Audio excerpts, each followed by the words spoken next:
Reaction, शाबाश, क्या किया था? Saponification reaction. सैपोनिफिकेशन रिएक्शन में हमने क्या बोला था कि अगर एनिमल फेट होगा या वेजिटेबल ऑयल होगा, हम इसको क्या डालेंगे? Sodium hydroxide, aqueous sodium hydroxide या एक्वस पोटेशियम हाइड्रोक्साइड। तो इसकी क्या होगी शाबाश?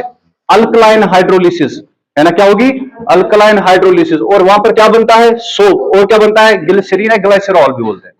पूरी बात समझ आ रही है? क्योंकि इस रिएक्शन में सोप बनती है, इसीलिए हम इस रिएक्शन को क्या बोलते हैं? नाम सैपोनिफिकेशन रिएक्शन। उसके बाद मैंने आपको दो एग्जांपल बोली थी सोप की, याद रखनी है शाबाश। क्या क्या?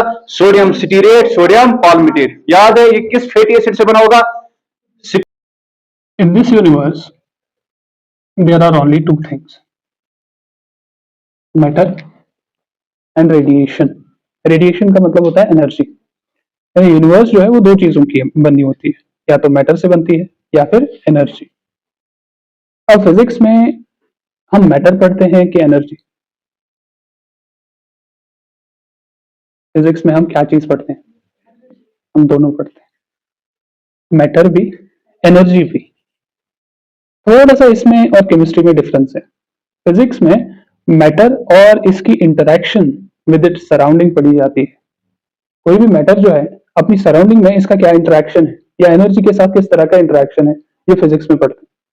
केमिस्ट्री में मैटर की कंपोजिशन या ट्रांसफॉर्मेशन को पढ़ा जाता है। ये जो चीज बनी है, किस चीज की बनी है? एटम्स की, मॉलिक्यूल्स की, आयनिक कंपाउंड्स की, किस चीज की?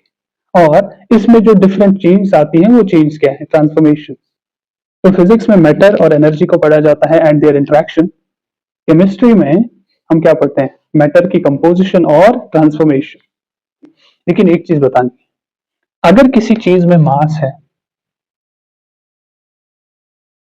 इफ अ बॉडी हैज मास, तो इस बॉडी पे डेफिनेटली एक फोर्स लगता होगा।